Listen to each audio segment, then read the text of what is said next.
আসসালামু আলাইকুম প্রিয় এইচএসসি শিক্ষার্থীরা, তোমরা কেমন আছো? আশা করি ভালোই আছো। আজকে তোমাদের ইংরেজি দ্বিতীয় পত্রের একটি গুরুত্বপূর্ণ বিষয়, special use of words and phrases, এই টপিকটা নিয়ে হাজির হয়েছি। তো ইনশাল্লাহ আজকে এই এই টপিকের উপর যে ক্লাসটা হবে সেটা যদি তোমরা ফার্স্ট টু লাস্ট নোট করে করে বা দেখো, কমপক্ষে যদি ভালো করে দেখো, আশা করি যে 5 out of 5 special words and ফ্রেজে নিশ্চিত করতে পারবা।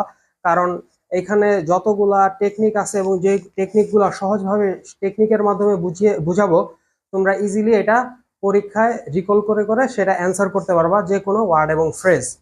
তো ওয়ার্ড এবং ফ্রেজ এই টপিকটা তোমাদের পরীক্ষায় আসে হচ্ছে 3 নাম্বার দাগে, অর্থাৎ answer to the question number 3, এবং 10টা ফিল ইন দ্য ব্ল্যাঙ্কস দেওয়া থাকে এবং সেগুলো তোমাদের পূরণ করতে হয় ওয়ার্ড এবং ফ্রেজগুলো নিয়ে।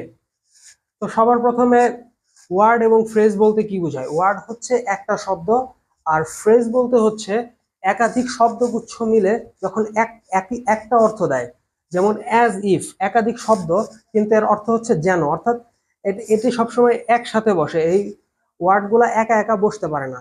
তো একসাথে বসে যখন আহ একাধিক শব্দ যখন একসাথে বসে একটা অর্থ দেয়, সেটাকে আমরা বলি ফ্রেজ।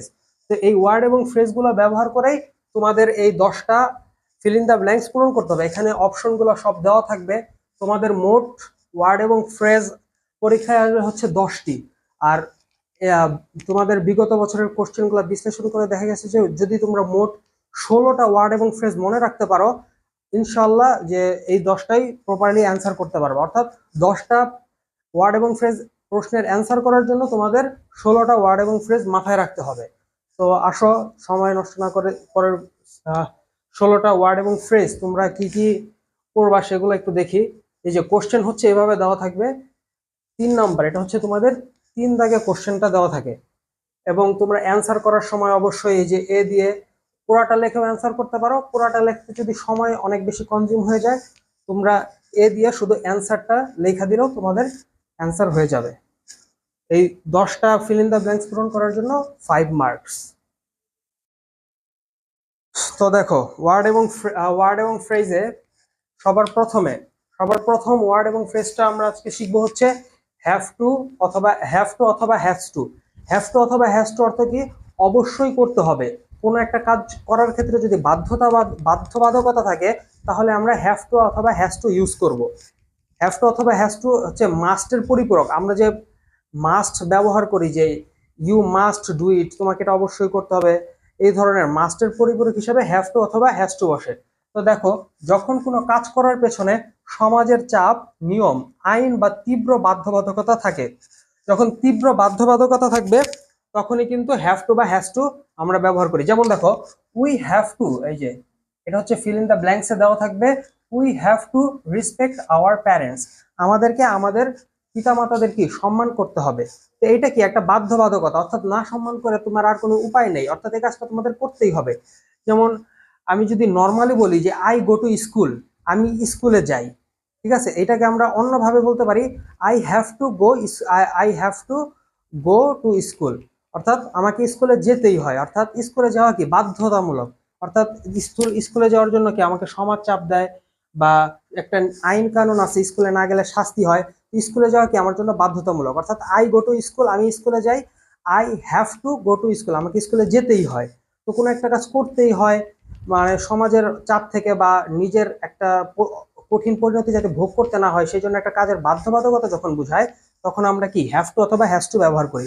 হ্যাভ টু কি? হ্যাভ টু আমরা ব্যবহার করবো যখন অনেক বেশি বোঝাবে, অর্থাৎ যেমন প্লুরাল, অর্থাৎ একের অধিক মানুষ বোঝাবে, যেমন দে, তারপরে দেয়ার, এই ধরনের আহ, যত মানে প্লুরাল, বেশি মানুষ যদি বোঝায়, একের অধিক মানুষ বোঝায়, তখন আমরা কি হ্যাভ টু ব্যবহার করবো। এই যে হ্যাভ টু, উই, উই কি বেশি মানুষ বোঝাচ্ছে, তখন আমরা হ্যাভ টু ব্যবহার করব। আর হ্যাজ টু তো তোমরা জানো যে থার্ড পার্সন সিঙ্গুলার হলে হ্যাজ টু আমরা ব্যবহার করব। অর্থাৎ থার্ড পার্সন সিঙ্গুলারে শুধু হ্যাজ টু ব্যবহার করব, বাকি সবগুলাতে আমরা হ্যাভ টু ব্যবহার করব। তো আমরা পরেরটা দেখি, হ্যাড বেটার। হ্যাড বেটার অর্থ হচ্ছে বরং, ভালো বা উচিত। অর্থাৎ হ্যাড বেটার দ্বারা আমরা সেই সকল মানে বাক্যে যদি এমন বুঝাই যে কোনো একটা কাজ তোমার জন্য করা উচিত, একটা পরামর্শ বা উপদেশ দেয় বাক্যে, তখন আমরা হচ্ছে হ্যাড বেটার ব্যবহার করব। আর হ্যাভ টু হচ্ছে বাধ্যতামূলক, তোমার জন্য তোমার পিতা মাতাকে সম্মান করা বাধ্যতামূলক। তোমার জন্য স্কুলে যাওয়া বাধ্যতামূলক, তোমার জন্য টিচারকে সম্মান করা বাধ্যতামূলক, টিচারকে মান্য করে চলা এগুলো কি বাধ্যতামূলক। কিন্তু যদি কাউকে কোনো জোরালো পরামর্শ দিতে যে তুমি ভালো করে পড়াশোনা করো নতবা ফেল করবে, অর্থাৎ জোরালো কোনো পরামর্শ দিতে যে যা না করলে ভবিষ্যতে কোনো সমস্যা বা ক্ষতি হতে পারে, যেটা না করলে ভবিষ্যতে কোনো সমস্যা বা ক্ষতির সম্মুখীন হতে পারো, এই ধরনের ক্ষেত্রে আমরা কি হ্যাড বেটার ব্যবহার করব। যেমন দেখো, ইউ লুক উইক, তোমাকে অনেক দুর্বল দেখাচ্ছে, you had better see a doctor, তোমাকে একটা ডক্টর দেখানো উচিত। অর্থাৎ উচিত, ডক্টর দেখানো কিন্তু বাধ্যতামূলক না, এখানে কিন্তু বলতে পারতো you have to see a doctor, তোমাকে একটা ডাক্তার দেখাতেই হবে। তোমাকে একটা ডাক্তার দেখাইতে হবে না, তোমাকে একটা ডাক্তার দেখানোর আমি পরামর্শ দিতেছি, তোমার জন্য ভালো হবে এটা, তা নাহলে ভবিষ্যতে হয়তো কোনো ক্ষতি হইতে পারে।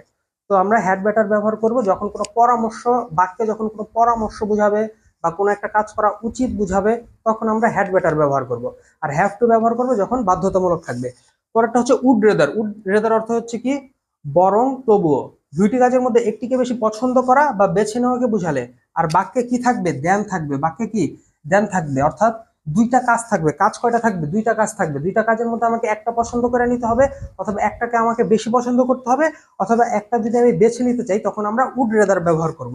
যেমন দেখো, আই উড রেদার স্টার্ভ দেন বেগ। এখানে দেখো স্টার্ভ, স্টার্ভ মানে কি ক্ষুধার্ত থাকা, এটা একটা কাজ। আর বেগ মানে কি ভিক্ষা করা, দুইটা কিন্তু আলাদা আলাদা কাজ। আর এখানে কনজাংশন, এই দুইটাকে যুক্ত করার ক্ষেত্রে কনজাংশন হিসাবে কি ব্যবহার হয়েছে, দেন, কনজাংশন হিসাবে দেনের ব্যবহার করা হয়েছে। তো বাক্যে যদি কখনো দেন দেখো, অর্থাৎ ওয়ার্ড এবং স্পেশাল ওয়ার্ড এবং ফ্রেজে যদি বাক্যে দেন দেখো, তাহলেই কিন্তু তোমরা উড রেদার বসাই দিতে পারবা। তোমাকে দেখতে হবে যে শূন্য স্থানের পরে ভার্বের V1, ভার্বের কি আছে, ভার্বের V1 ফর্ম এবং দেন আছে কিনা। V1 প্লাস দেন থাকলে কিন্তু তোমরা উড রেদার বসাবা। আর তোমাদের special use of word and ফ্রেজে দেন কিন্তু আরেক জায়গায় আছে, সেটা হচ্ছে no sooner had. No sooner হ্যাডের ক্ষেত্রেও তোমরা দেন বসাবা, মানে বাক্যে দেন থাকবে। আর উড রেদারের ক্ষেত্রেও বাক্যে দেন দেওয়া থাকবে। তো উড রেদারের ক্ষেত্রে কি বাক্যে বেশিরভাগ ক্ষেত্রে যখন তোমরা দেন দেখবা তখন কি উড রেদার বসায় দিতে পারবা। আর নো সুনার হ্যাড যদি কোনো বাক্যে বসে সেটাও তোমরা ইজিলি বুঝতে পারবা, কারণ নো সুনার হ্যাড কি বাক্যের শুরুতে বসে, কিন্তু উড রেদারটা কি সাবজেক্টের পরে বসে, অর্থাৎ বাক্যের শুরুতে বসে না।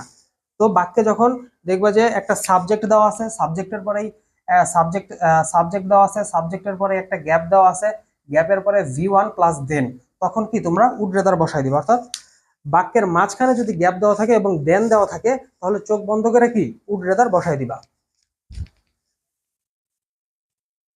তো পরেরটা হচ্ছে হোয়াট ইফ। হোয়াট ইফ অর্থ কি কি হবে যদি, অর্থাৎ ভবিষ্যতের একটা দুশ্চিন্তা, কি হবে যদি পরীক্ষায় ফেল করি, কি হবে যদি ট্রেনটা মিস করি, কি হবে যদি পরীক্ষায় হলে লেট করে পৌঁছাই, কি হবে যদি প্লেনটা ক্রাশ করে, অর্থাৎ কি হবে যদি ট্রেনটা অ্যাক্সিডেন্ট করে, অর্থাৎ কি হবে, অর্থাৎ ভবিষ্যতের একটা উদ্বিগ্নতা বা দুশ্চিন্তা বুঝাইতে আমরা কি হোয়াট ইফ ব্যবহার করি।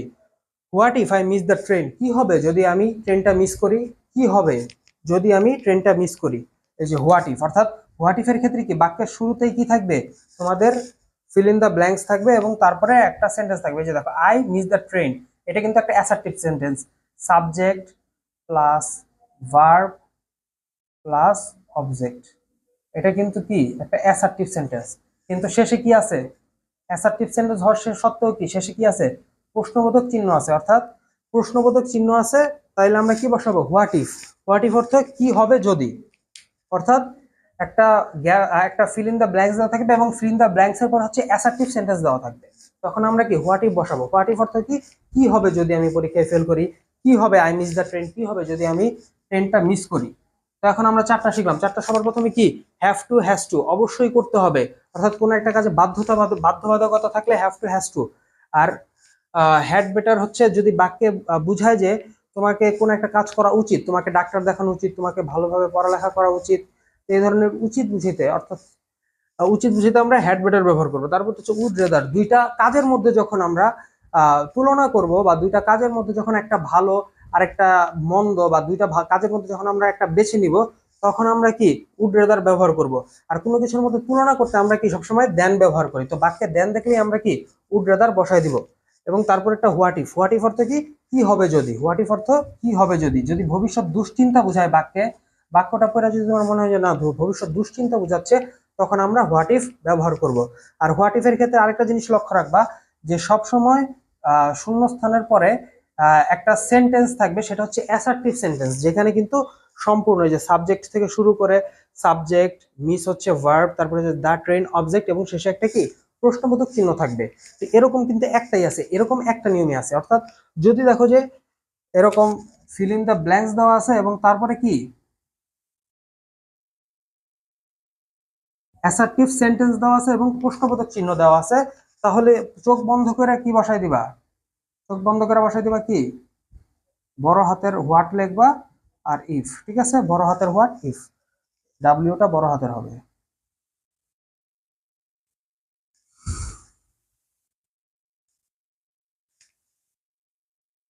ওকে, আমরা পরেরটা যাই। As soon as, as soon অর্থ কি? অ্যাজ সুন অ্যাজ অর্থ কি যেই মাত্র, সেই সেই মাত্র। অর্থাৎ একটি কাজ ঘটার সাথে সাথে যখন আরেকটি কাজ ঘটে তখন কি অ্যাজ সুন অ্যাজ বসে।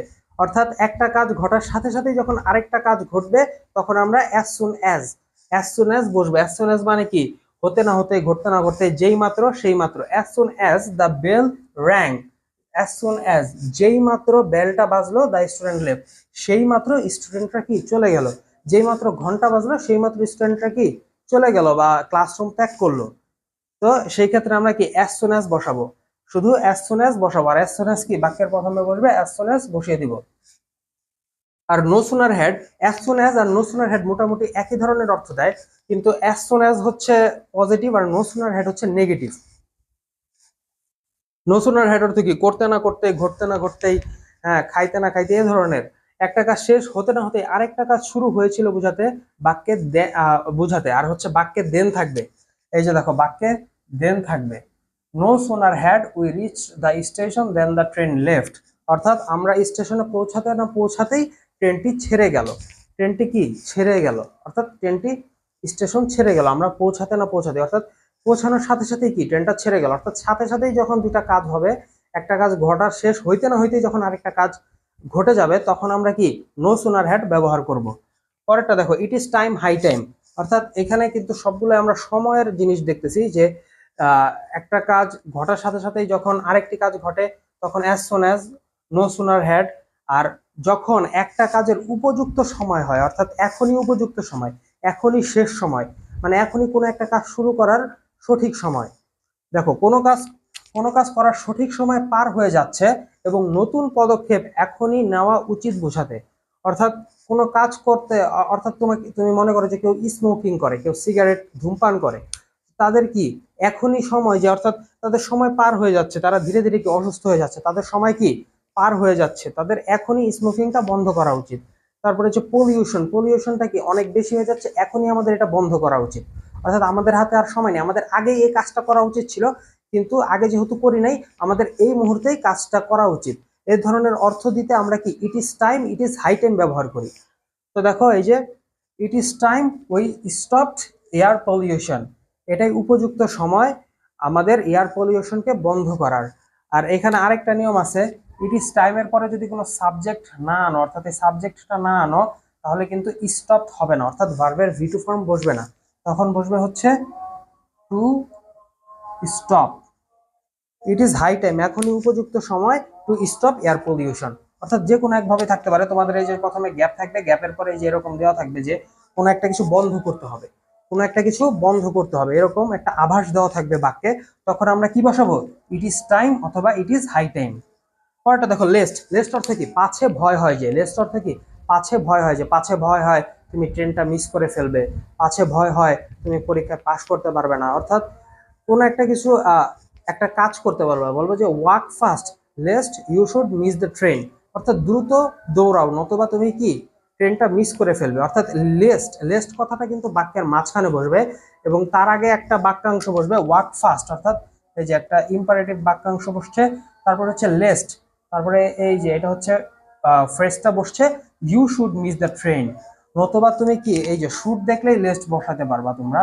অর্থাৎ গ্যাপের পরে যদি শুড দেখো, অর্থাৎ গ্যাপের পরে কোনো বাক্যে যদি শুড থাকে তখন কি তোমরা লেস্ট বসাবা।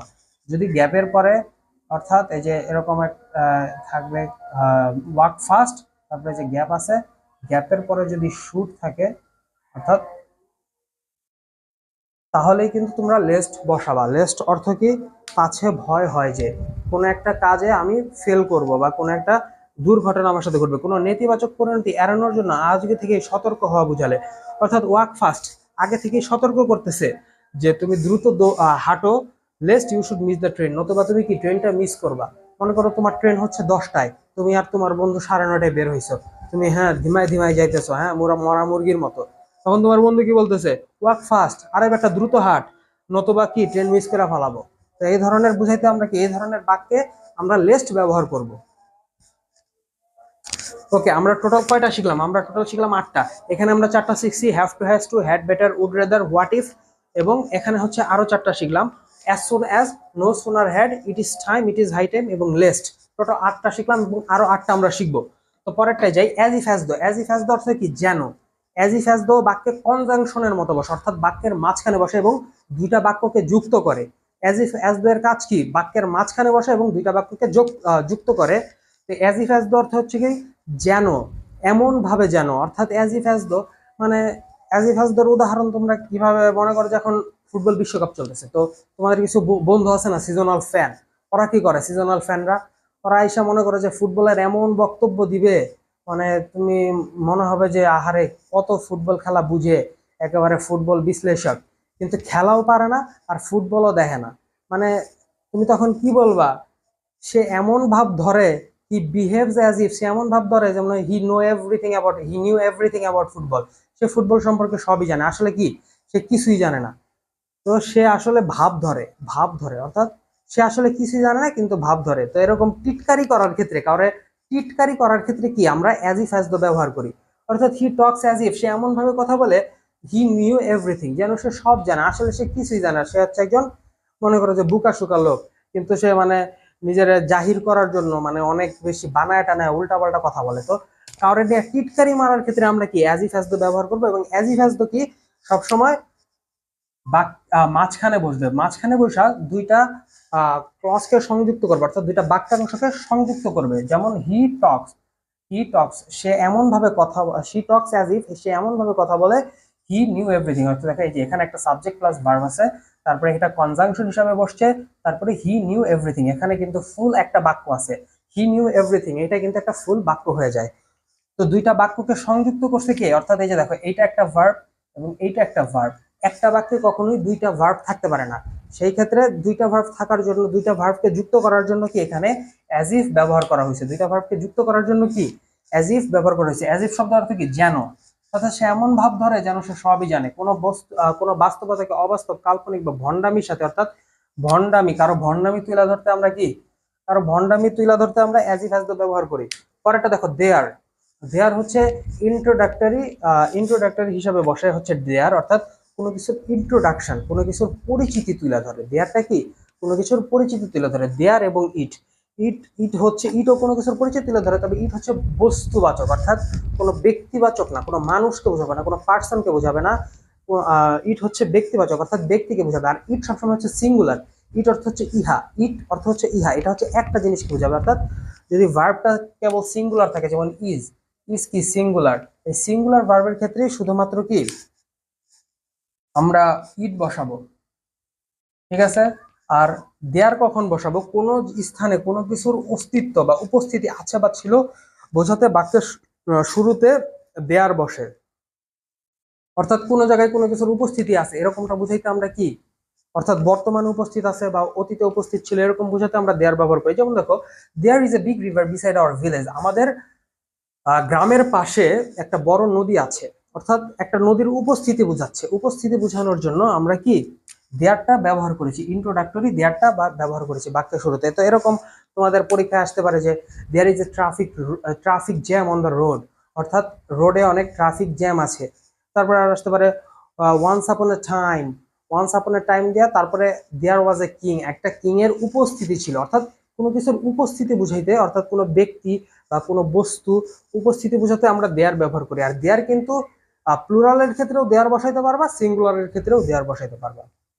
পরেরটা হচ্ছে ওয়াজ বর্ন অর্থ কি? জন্মগ্রহণ করেছিল, কোনো ব্যক্তি বা প্রাণীর জন্ম বা অতীত ইতিহাস বোঝাতে, অর্থাৎ কোনো ব্যক্তি বা প্রাণীর জন্ম হয়েছে এবং এখানে সবসময় পরে কি পরে সাল অথবা স্থান দেওয়া থাকবে, যেমন Kazi Nazrul Islam was born in 1899, অর্থাৎ 1899 সালে, যে ওয়াজ বর্ন এরকম ফিল ইন দ্য গ্যাপস দেওয়া থাকবে এবং তারপরে 1989 অর্থাৎ এরকম একটা সাল দেওয়া থাকবে। আর কি বাক্যের শুরুতে কোনো জ্ঞানী গুণী ব্যক্তির নাম দেওয়া থাকবে, ঠিক আছে। কোনো শেষে হচ্ছে গ্যাপের পরে হচ্ছে কোনো সাল বা স্থানের নাম, আর শুরুতে হচ্ছে কোনো ব্যক্তির নাম, মানে কোনো মনীষীর নাম দেওয়া থাকবে।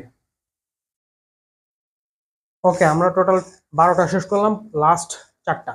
দেখো এই 16টা যদি তোমরা কমপ্লিট করতে পারো 10টা কিন্তু ইজিলি কমন করবে এবং 10টা তোমরা অ্যান্সার করতে পারবে, ঠিক আছে। 16টা তোমরা খুব ভালোভাবে প্র্যাকটিস করবে এবং 16টার অর্থ, কমপক্ষে ওয়ার্ড এবং ফ্রেজটা অর্থ কি ধরনের অর্থ দিতেছে, বাক্যটা কি ধরনের অর্থ দিলে আমরা কোন ওয়ার্ড এবং ফ্রেজটা ব্যবহার করব সেটা আমরা একটু জানার চেষ্টা করব।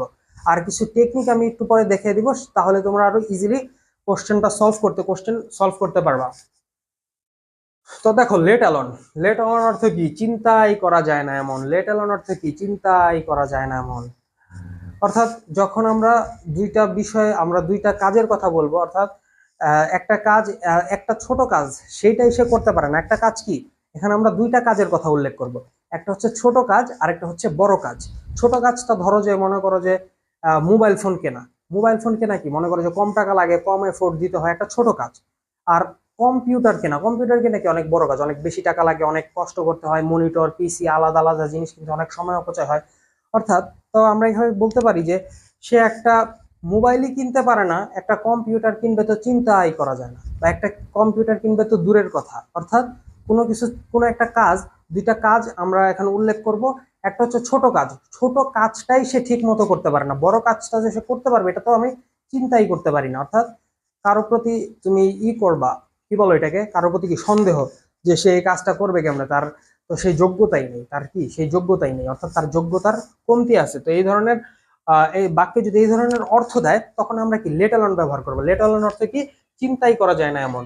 একটি ছোট কাজই সম্ভব নয়, সেখানে বড় কাজ তো কল্পনাই করা যায় না, এমন নেতিবাচক তুলনায়। ওকে, এমন নেতিবাচক তুলনায় আমরা লেট অ্যালোন ব্যবহার করব। দেখো, he can not buy a pen let alone a book. সে একটা পেন, কলমই কিনতে পারে না। কলম কি ছোট জিনিস, কম দামি, সে একটা কলমই কিনতে পারে না, মানে তার কলম কেনারই টাকা নাই বা সামর্থ্য নাই। সেই ক্ষেত্রে একটা বুক কিনবে, লেট অ্যালোন এ বুক, অর্থাৎ একটা বুক কিনবে, সেটা তো আমরা চিন্তাই করতে পারি না। তো লেট অ্যালোনের আগে সবসময় খেয়াল রাখবা, লেট অ্যালোন বাক্যের মাঝখানে বসে, এবং লেট অ্যালোনের আগে পারে না, কোন একটা কাজ পারে না, বা কি বলে, কোন একটা কাজ পারে না, এই ধরনের অর্থ দেওয়ার জন্য ক্যান নট বসবে। সবসময় কি বাক্যের আগে যদি ক্যান নট থাকে, লেট অ্যালোন বসবে ইজিলি। বাক্যের আগে যদি ক্যান নট থাকে, লেট অ্যালোন বসবে। পরেরটা, what does dot dot look like, অর্থাৎ দেখতে কেমন। অপরিচিত বা কাল্পনিক কিছু দেখতে কেমন তা জিজ্ঞাসা করতে দুইটি শূন্যস্থান থাকে এবং শেষে কোশ্চেন মার্ক থাকে। অর্থাৎ কোন একটা অপরিচিত জিনিস, কোন একটা অদ্ভুত জিনিস যেটা কখনো তুমি দেখো নাই, সেটা দেখতে কেমন, সেটা যখন তুমি কারো কাছে জানতে চাবা, তখন আমরা কি what does dot dot look like ব্যবহার করব। যেমন এই যে what does dot dot look like, শেষে হচ্ছে প্রশ্নবোধক চিহ্ন। অর্থাৎ বাক্যে যদি দুইটা গ্যাপ থাকে এবং তাহলে আমরা হোয়াট ডাজ লুক লাইক বসাই দিব। অর্থাৎ দুইটা গ্যাপ থাকলে এরকম একটা কোশ্চেনই আসবে, তো এই একটা কোশ্চেনে আমরা হোয়াট ডাজ লুক লাইক বসাই দিব। তাহলে আমাদের এটা হচ্ছে সহজ ভাষায় আর কি অ্যান্সার করতে। আর যদি তোমরা একটু বুঝতে চাও তাহলে দেখো, what does an owl look like, একটা আউল, একটা প্যাঁচা দেখতে কেমন। অর্থাৎ একটা প্যাঁচা দেখতে কেমন, এটা দেখার তুমি আগ্রহ প্রকাশ করতেছো, বা এটা জানার আগ্রহ প্রকাশ করার ক্ষেত্রে আমরা হোয়াট ডাজ লুক লাইক ব্যবহার করি। অর্থাৎ পেঁচা কখনো তুমি দেখো নাই, এটা জানার আগ্রহ যখন প্রকাশ করতেছো, তখন হচ্ছে আমরা what does dot dot look like ব্যবহার করি। যেমন স্যাটেলাইট তো তুমি বাস্তবে কখনো দেখো নাই, বা হয়তো বইয়ে দেখছো, হয়তো ছবিতে দেখছো, কিন্তু বাস্তবে তো স্যাটেলাইট দেখো নাই। তো তুমি জিজ্ঞেস করতে পারো যে স্যাটেলাইট দেখছে, মনে করো যে নাসায় যে কাজ করছে, তাকে তুমি জিজ্ঞেস করতেছো যে what does what does a satellite look like, একটা স্যাটেলাইট দেখতে কেমন। অর্থাৎ কোনো একটা অপরিচিত জিনিস, এই যে এখানে বাক্যের মাঝখানে যখন এই যে অ্যান আউল, অর্থাৎ এরকম অপরিচিত জিনিস, অপরিচিত কোনো কিছু দেখার ইচ্ছা প্রকাশ করবে কোনো বাক্যে, তখন আমরা কি what does dot dot look like এই ফ্রেজটা ব্যবহার করব। পরেরটা হচ্ছে হোয়াটস it like. What's it like, কেমন অনুভূতি হয়। হোয়াটস ইট লাইকের অর্থ কি? কেমন অনুভূতি হয়। বাক্যে কোন ধরনের, অর্থাৎ কখন বসবে, বাক্যে কোন ধরনের অর্থ দিলে আমরা হোয়াটস ইট লাইক ব্যবহার করব, হোয়াটস ইট লাইক ব্যবহার করব। কোনো নতুন কাজের অভিজ্ঞতা কেমন তা জানতে, অর্থাৎ কোনো একটা নতুন কাজের অভিজ্ঞতা, কেউ একটা কাজ করছে, মনে করো যে তোমার বন্ধু ঢাকায় গিয়া পড়াশোনা করছে, এইচএসসিটা ঢাকায় গিয়া, তুমি হচ্ছে গ্রামে বসে করতেছো, তোমার বন্ধু আহ ঢাকায় গিয়া এইচএসসির পড়াশোনা করতেছো, তো তুমি বন্ধুদের দেখলে কি করবা, জিজ্ঞেস করবা যে বন্ধু তুমি তো ঢাকায় গিয়া পড়াশোনা করতেছো, তো ঢাকায় পড়াশোনা করতে কেমন লাগে, what's it like, what's it like studying in Dhaka, অর্থাৎ ঢাকায় পড়াশোনা করতে কেমন লাগে। তো এরকম কোনো একটা কিছু অভিজ্ঞতা জানতে, অর্থাৎ কারো কাছে অভিজ্ঞতা জানতে, যেমন তোমরা যারা গ্রামে বাস করো তারা অনেক সময় জানতে চাও যে ঢাকায় বাস করতে কেমন লাগে, যারা আমরা ঢাকায় বাস করি তারা আমরা জানতে চাই যে গ্রামে প্রত্যন্ত অঞ্চলে বাস করার অভিজ্ঞতাটা কেমন। তো এরকম কোনো একটা কিছু জানার আগ্রহ, কোনো একটা অভিজ্ঞতা জানার আগ্রহ, মানে সেইটার জন্য আমরা কি হোয়াটস ইট লাইক ব্যবহার করি। What's it like travelling by boat, যে মনে করো যে তুমি কখনো বোটে চড়ো নাই বা বোটে চললেও মানে এরকম লং কোনো জার্নি করো নাই, তখন তুমি কি জিজ্ঞেস করতেছো, হোয়াটস ইট লাইক, কেমন লাগে ট্রাভেলিং বাই বোট, অর্থাৎ নৌকা ভ্রমণ কেমন লাগে। তো দেখো এখানে বাক্যের শেষে কি প্রশ্নবোধক চিহ্ন থাকবে, এবং এইটা হচ্ছে তোমাদের fill in the blanks. Fill in the blanks এর পরে লক্ষ্য করো, সেটা হচ্ছে ট্রাভেলিং, অর্থাৎ ট্রাভেলিং বাই বোট। এখানে কি কোনো ভার্ব আছে? ট্রাভেলিং বাই বোটে কিন্তু কোনো মেইন ভার্ব নাই। ট্রাভেলিং বাই বোটে বোটে কিন্তু কোনো মেইন ভার্ব নাই। বলতো এই বাক্যে মেইন ভার্ব কোনটা? ভার্ব ছাড়া তো কখনো বাক্য হতে পারবে না। তো এই বাক্যে মেইন ভার্ব হিসেবে কে বসছে? লাইক। হোয়াটস ইট লাইক, কেমন লাগে, মানে লাইক, লাইক মানে কি কোনো কিছু লাগা, কেমন লাগা, অভিজ্ঞতা জানতে চাও, অর্থাৎ লাইক কেমন লাগে। তো এখানে যেহেতু এই লাইকটা আমাদের মেইন ভার্ব হিসেবে বসছে, এই কারণে পরের ভার্বটা ট্রাভেল অর্থাৎ ভ্রমণ, পরের ভার্বটা কিন্তু ভার্বের সাথে আইএনজি যুক্ত হয়েছে, কারণ একই বাক্যে দুইটা ভার্ব ব্যবহার করা যায় না। তো হোয়াটস ইট লাইক অর্থ কি? কেমন লাগে, কোনো কিছুর অভিজ্ঞতা, কোনো একটা কাজের অভিজ্ঞতা, অভিজ্ঞতা জানতে আমরা হোয়াটস ইট লাইক ব্যবহার করি, অর্থাৎ কোনো নতুন কাজের অভিজ্ঞতা কেমন তা জানতে আমরা হোয়াটস ইট লাইক ব্যবহার করি। পরেরটা দেখো, would you mind. Would you mind অর্থ কি? কিছু মনে না করলে। উড ইউ মাইন্ড অর্থ যদি কিছু মনে না করেন বা কিছু মনে না করলে, কোনো কিছু খুব ভদ্রভাবে কোনো কাজ শেষ করতে অনুরোধ করার সময় আমরা কি উড ইউ মাইন্ড এই কথাটা ব্যবহার করি। কোনো একটি কাউকে খুব ভদ্রভাবে কোনো কাজ করার অনুরোধ করার সময় আমরা would you mind, would you mind opening the door, তুমি কি দয়া করে আমার জন্য তুমি কি যদি কিছু মনে না করেন দরজাটা খুলবেন, যদি কিছু মনে না করেন জানালাটা খুলবেন, যদি কিছু মনে না করেন আমার সাথে এক কাপ চা খাবেন। তো এই ধরনের কাউকে কোনো কিছু অনুরোধ করা, কোনো একটা কাজের অনুরোধ করা, যদি কিছু মনে না করেন আপনি আমাকে কিছু টাকা ধার দিতে পারবেন, অর্থাৎ আমরা যখন কাউকে কোনো কিছু অনুরোধ করি সে যাতে অনুরোধ ফেলতে না পারে, এমন ভাবে অনুনয় বিনয় করে আমরা অনুরোধ করব যাতে সে ফেলতে না পারে। বা অপরিচিত কোনো ব্যক্তিকে তুমি যদি অনুরোধ করতে যাও, অপরিচিত ব্যক্তিকে অনুরোধ করতে গেলে কিন্তু আমরা প্লিজ ব্যবহার করবো না, অপরিচিত ব্যক্তিকে অনুরোধ করতে গেলে আমরা কি উড ইউ মাইন্ড, যে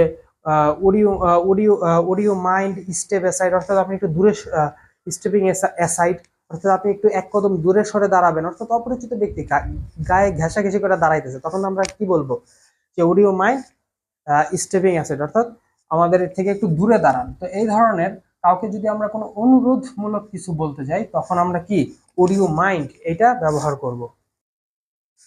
তো এতক্ষণ আমরা হচ্ছে প্রত্যেকটা জিনিসের অর্থ জানলাম, এতক্ষণ আমরা প্রত্যেকটা জিনিসের অর্থ জানলাম। এখন হচ্ছে আমরা প্রত্যেকটা কিভাবে বুঝবো, অর্থাৎ একটা বাক্য দেখলেই আমরা কিভাবে বুঝতে পারবো যে এখানে কোন ওয়ার্ড এবং ফ্রেজটা বসবে, সেটার জন্য আমরা এখন এই টেকনিকগুলো মনে রাখতে হবে। আমাদের টোটাল হচ্ছে 7টা টেকনিক আছে। আমরা একটু আগে 16টা ওয়ার্ড এন্ড ফ্রেজ তোমাদের পড়াইছি। এই 16টা ওয়ার্ড এবং ফ্রেজ কি ধরনের অর্থ দেয় সেটা আমি তোমাদের শিখাইছি। এখন এখানে আমরা একটু টেকনিকের দ্বারা শিখাবো যে কখন তুমি কোনটা বসাবা। তো সবার প্রথমে দেখো টেকনিক 1 নম্বরে আমরা কি বলেছি যে প্রথমে গ্যাপ থাকলে 3টি জিনিস মাথায় রাখতে হবে, অর্থাৎ কোনো একটি বাক্যের প্রথমে যদি গ্যাপ থাকে, অর্থাৎ কোনো বাক্যের শুরুতেই যদি গ্যাপ থাকে তাহলে হচ্ছে 3টি জিনিস বসবে। অর্থাৎ 3টি জিনিস কি কি? It, there, what if. It, there, what if. It এবং দেয়ার হচ্ছে সাবজেক্ট হিসাবে বসবে, অর্থাৎ ইন্ট্রোডাক্টরি সাবজেক্ট হিসাবে বসবে। আর হোয়াট ইফ এর অর্থ কি? হোয়াট ইফ অর্থাৎ যদি কোনো কিছু আমরা কোনো একটা কিছু নিয়ে ভয় পাই তখন আমরা হোয়াট ইফ ব্যবহার করব। তো কোনো বাক্যের শুরুতে 3টা জিনিস বসতে পারে, ইট, দেয়ার, হোয়াট ইফ। ইট, দেয়ার এবং হোয়াট ইফ এই 3টা জিনিস বসবে। তো দেখো ইট কখন বসবে, সাবজেক্ট হিসাবে ইট বসবে যদি বস্তু বা প্রাণ নেই বুঝায়, অর্থাৎ বাক্যে যার সম্পর্ক আলোচনা করা হইতেছে তার যদি বস্তু বা প্রাণ না থাকে, যেমন ইট ইজ এ রিভার, এটা একটা নদী, নদীর তো কোনো প্রাণ নাই, তো কোনো কিছু যদি প্রাণ না থাকে এই ধরনের কোনো একটা বস্তুর যখন আলোচনা করব তখন আমরা ইট ব্যবহার করব। ব্যক্তি বা প্রাণ আছে বুঝাবে তখন দেয়ার ব্যবহার করব। আর দেয়ার এবং ইটের ব্যবহারগুলো এটাকে আমি দেখে আসছি যে দেয়ার আমরা কোনো কিছু কোনো জায়গায় কোনো কিছুর উপস্থিতি থাকলে সেই ক্ষেত্রে আমরা দেয়ার ব্যবহার করি, ঠিক আছে না? তো তারপরে হচ্ছে হোয়াট ইফ। হোয়াট ইফ আমরা যদি বাক্যে এরকম, অর্থাৎ বাক্যে গ্যাপের পরে যদি অ্যাসার্টিভ সেন্টেন্স থাকে, বাক্যে গ্যাপের পরে অর্থাৎ গ্যাপ শুরুতে গ্যাপের পরে যদি এরকম অ্যাসার্টিভ সেন্টেন্স থাকে তখন আমরা কি হোয়াট ইফ ব্যবহার করব। হোয়াট ইফ অর্থ কি, কি হবে যদি, কি হবে যদি, হোয়াট ইফ অর্থ হচ্ছে কি হবে যদি। আসো আমরা এখন কয়েকটা উদাহরণ করি।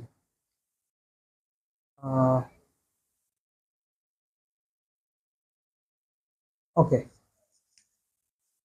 দেখো এখানে প্রত্যেকটা 1 থেকে 5 পর্যন্ত প্রত্যেকটার কিন্তু বাক্যের শুরুতে হচ্ছে তোমাদের ফিল ইন দ্য ব্ল্যাঙ্কস আছে। প্রত্যেকটা বাক্যের শুরুতে, যেখানে বাক্য শেষ হয়েছে ফিল ইন দ্য ব্ল্যাঙ্কস শুরু হয়েছে, প্রথমটায় শুরুতে আছে, দ্বিতীয়টায় শুরুতে আছে, তারপরটাও কিন্তু এই যে এখান থেকে একটা বাক্য কমার পরে একটা বাক্য শুরু হয়েছে, সেখান থেকে তোমাদের ফিল ইন দ্য গ্যাপস দেওয়া আছে। তো ফিল ইন দ্য গ্যাপস যদি থাকে তখনই তোমরা কি সবার প্রথমে মাথায় কয়টা জিনিস আনবা, তিনটা জিনিস আনবা, তিনটা জিনিস আনবা, it there what if, it there what if, তিনটা জিনিস, ইট দেয়ার হোয়াট ইফ। এবং হোয়াট ইফটা কখন বসবে, যদি বাক্যের শেষে দেখো যে কোনো প্রশ্নবোধক আছে তখনই হোয়াট ইফটা মাথায় আনবা, তাছাড়া হোয়াট ইফ মাথায় আনার দরকার নেই, ইট এবং দেয়ার, ঠিক আছে? এই যে এখানে প্রশ্নবোধক চিহ্ন আছে তখন তোমরা হোয়াট ইফটা মাথায় আনবা। তো দেখি আমরা কোথায় ইট বসবে এবং কোথায় দেয়ার বসবে। তো সবার প্রথমে দেখো ড্যাশ ইজ বিলিভড দ্যাট, এইটা বিশ্বাস করা হয় যে, অর্থাৎ এখানে কি একটা কথা বিশ্বাসের কথা বলতেছে, অর্থাৎ এইটা ইহা, ইহা বিশ্বাস করা হয় যে, ইহা অর্থ আসতেছে, ইহার জন্য আমরা কি ইট ব্যবহার করব। আর ইট ইজ বিলিভড দ্যাট, এইটা বিশ্বাস করা, এখানে একটা বিশ্বাসের কথা বলতেছে। বিশ্বাস করা, কোনো কিছু বিশ্বাস করা তো একটা জড়, এখানে তো কোনো ব্যক্তির কথা বলতেছে না, জড় বোঝাচ্ছে। আর এখানে কি ইজ দেওয়া আছে, তো ইজ যেহেতু সিঙ্গুলার এখানে আমরা কি ইট বসাবো। পরেরটা আমরা দেখি, the road ahead is blocked due to an accident, অর্থাৎ আগের রোড যেটা আছে সেটা হচ্ছে অ্যাক্সিডেন্টের কারণে বন্ধ হয়ে আছে। তারপরে হচ্ছে ড্যাশ উই ক্যান্ট, এই যে ড্যাশের পরেই দেখো সাবজেক্ট, তারপরে we can't reach the exam hall on time, অর্থাৎ can't reach the exam hall, এখানে হচ্ছে ক্যান্ট, এই যে ভার্ব ক্যান্ট রিচ এটা হচ্ছে ভার্ব দেওয়া আছে এবং তারপরে অবজেক্ট দেওয়া আছে। অর্থাৎ কোনো গ্যাপের পরে যদি অ্যাসার্টিভ সেন্টেন্স থাকে আর শেষে যদি প্রশ্নবোধক চিহ্ন থাকে তখন আমরা কি হোয়াট ইফ ব্যবহার করবো। হোয়াট ইফ অর্থ কি, হোয়াট ইফ কি হবে যদি, we can't reach the exam hall on time, কি হবে যদি আমরা এক্সাম হলে সময় মতো না পৌঁছাতে পারি, অর্থাৎ আশঙ্কা, কোনো একটা কিছুর আশঙ্কা প্রকাশ করতে আমরা কি হোয়াট ইফ ব্যবহার করি। এরকম ভাবে পরেরটাও দেখো, ড্যাশ সিমস দ্যাট, এই যে দেখো এটা কি আছে, সিঙ্গুলার আছে seems, our effort will be successful in the long run, অর্থাৎ সিমস মানে কি দেখা যাচ্ছে, ইট সিমস দ্যাট কোনো কিছু দেখা, এটা দেখা যাচ্ছে যে our efforts will be successful in the long run, অর্থাৎ ভবিষ্যতে যে আমাদের এটা আমাদের এফোর্টটা সাকসেসফুল হবে। অর্থাৎ এখানে এফোর্টের কথা বলতেছে যে কি সাকসেসফুল হবে, এখানে এফোর্টটা সাকসেসফুল হবে। তো এফোর্ট হচ্ছে ইট বসবে, যেহেতু এটা জড় বস্তুকে বোঝাচ্ছে এই কারণে ইট বসবে। পরের পেজে দেখো, ওয়ান্স আপন এ টাইম, একদা এক সময়, dash was a beautiful princess who lived in a big castle, একদা এক সময় একজন সুন্দরী প্রিন্সেস ছিল যে ক্যাসেলে, বড় ক্যাসেলে, বড় ক্যাসেলে বাস করত। তো এখানে কারো উপস্থিতি বোঝাচ্ছে, অতীতে কি প্রিন্সেসের উপস্থিতি ছিল এটা বোঝাচ্ছে, তো উপস্থিতি বোঝাইতে কি আমরা দেয়ার ব্যবহার করি। ওকে, তো এরকম ভাবে আমরা এটা দেখবো এখানে। তারপরেটা এখন আমরা হচ্ছে 2 নাম্বার টেকনিকটা একটু দেখি। 2 নাম্বার টেকনিকে কি বলছে, যদি প্রথমে হচ্ছে সাবজেক্ট থাকে, অর্থাৎ বাক্যের শুরুতে সাবজেক্ট, বাক্যের শুরুতে সাবজেক্ট দেওয়া আছে, সাবজেক্ট কি কি তোমরা তো জানোই, I, we, you, he, she, they, এই ধরনের সাবজেক্ট দেওয়া আছে। তারপরে গ্যাপ, সাবজেক্টের পরে গ্যাপ, এবং গ্যাপের পরে যেটা আছে সেটা হচ্ছে V1, গ্যাপের পরের ওয়ার্ডটা কি V1, বা গ্যাপের পরেই কি গ্যাপের সাথে লাগানো যেটা আছে সেটা কি V1 থাকলে 5টি বিষয় মনে রাখতে হবে। তো 5টি বিষয় কি কি, had better, would rather, have to, has to, had to, had better, would rather, have to, has to, had to. তো দেখো হ্যাড বেটার কখন বসবে? উচিত অর্থ বোঝালে হ্যাড বেটার বসবে। অর্থাৎ প্রথমে দেখবা যে প্রথমেই বাক্যে দেখবা, বাক্যে খেয়াল করবা, বাক্যের শুরুতে একটা সাবজেক্ট দেওয়া আছে, সাবজেক্টের পরে কি একটা গ্যাপ দেওয়া আছে, গ্যাপের পরপরই ভার্বের বেস ফর্ম দেওয়া আছে। তখনই কি বসাবো আমরা? পাঁচটা কথা তখন আমাদের মাথায় আনতে হবে, পাঁচটা বিষয় মাথায় আনতে হবে। Had better, would rather, have to, has to এবং হ্যাড টু, এই পাঁচটা বিষয় আমাদের মাথায় আনতে হবে। এই পাঁচটা বিষয় মাথায় আনতে হবে আমাদের। আর এই পাঁচটা বিষয় প্রথমে যদি হ্যাড বেটার কখন বসাবো, যদি কোনো উচিত অর্থ বুঝালো, অর্থাৎ বাক্যে যদি উচিত অর্থ, কোনো একটা কাজ করা উচিত বোঝানোর চেষ্টা করতেছে, তখন আমরা হ্যাড বেটার বসাবো। উড রেদার কখন বসাবো? যদি দেন থাকলে তখন আমরা উড রেদার বসাবো। তারপরে হ্যাভ টু, হ্যাভ টু হচ্ছে যদি সাবজেক্ট প্লুরাল থাকে বা বেশি বুঝায় তখন আমরা হ্যাভ টু ব্যবহার করব। আর হ্যাজ টু তো শুধুমাত্র থার্ড পার্সন সিঙ্গুলারের ক্ষেত্রে ব্যবহার করতে পারবো। আর হ্যাভ টু, হ্যাজ টু এবং হ্যাড টু, এই তিনটাই কি বাধ্যবাধকতা বোঝাবে। বাক্যে যদি বাধ্যবাধকতা বোঝায় তখন আমরা এই তিনটা ইউজ করব। তো দেখো এক্সাম্পল গুলো দেখো। You are so tired now, তোমাকে খুব ক্লান্ত দেখাচ্ছে। ইউ ড্যাশ রেস্ট নাও, তোমার এখন রেস্ট নেওয়া উচিত। তাহলে উচিত বুঝাচ্ছে, তো আমরা এখানে উচিত বুঝাইতে কি ব্যবহার করব? হ্যাড বেটার ব্যবহার করব। কোনো একটা কাজ করা উচিত বুঝাইতে আমরা কি সবসময় কি হ্যাড বেটার ব্যবহার করব। পরেরটা দেখো, Tasnim is somehow what backward in his preparation for the coming HSC exam, অর্থাৎ যে এসএসসি এক্সামটা আছে সেই জন্য তাদের কি বোঝা যাচ্ছে যে ব্যাকওয়ার্ড, তার ভালো মতো প্রস্তুতি নাই। হি, প্রথমে কি আছে? সাবজেক্ট আছে, তারপরে কি গ্যাপ আছে, গ্যাপের পরে স্টাডি, গ্যাপের পরে কি স্টাডি হার্ড, এই যে study hard to get completely prepared before the exam, অর্থাৎ গ্যাপের পরে ভি ওয়ান, গ্যাপের পরে কি আছে? গ্যাপের পরে ভি ওয়ান আছে, গ্যাপের পরেই ভি ওয়ান আছে।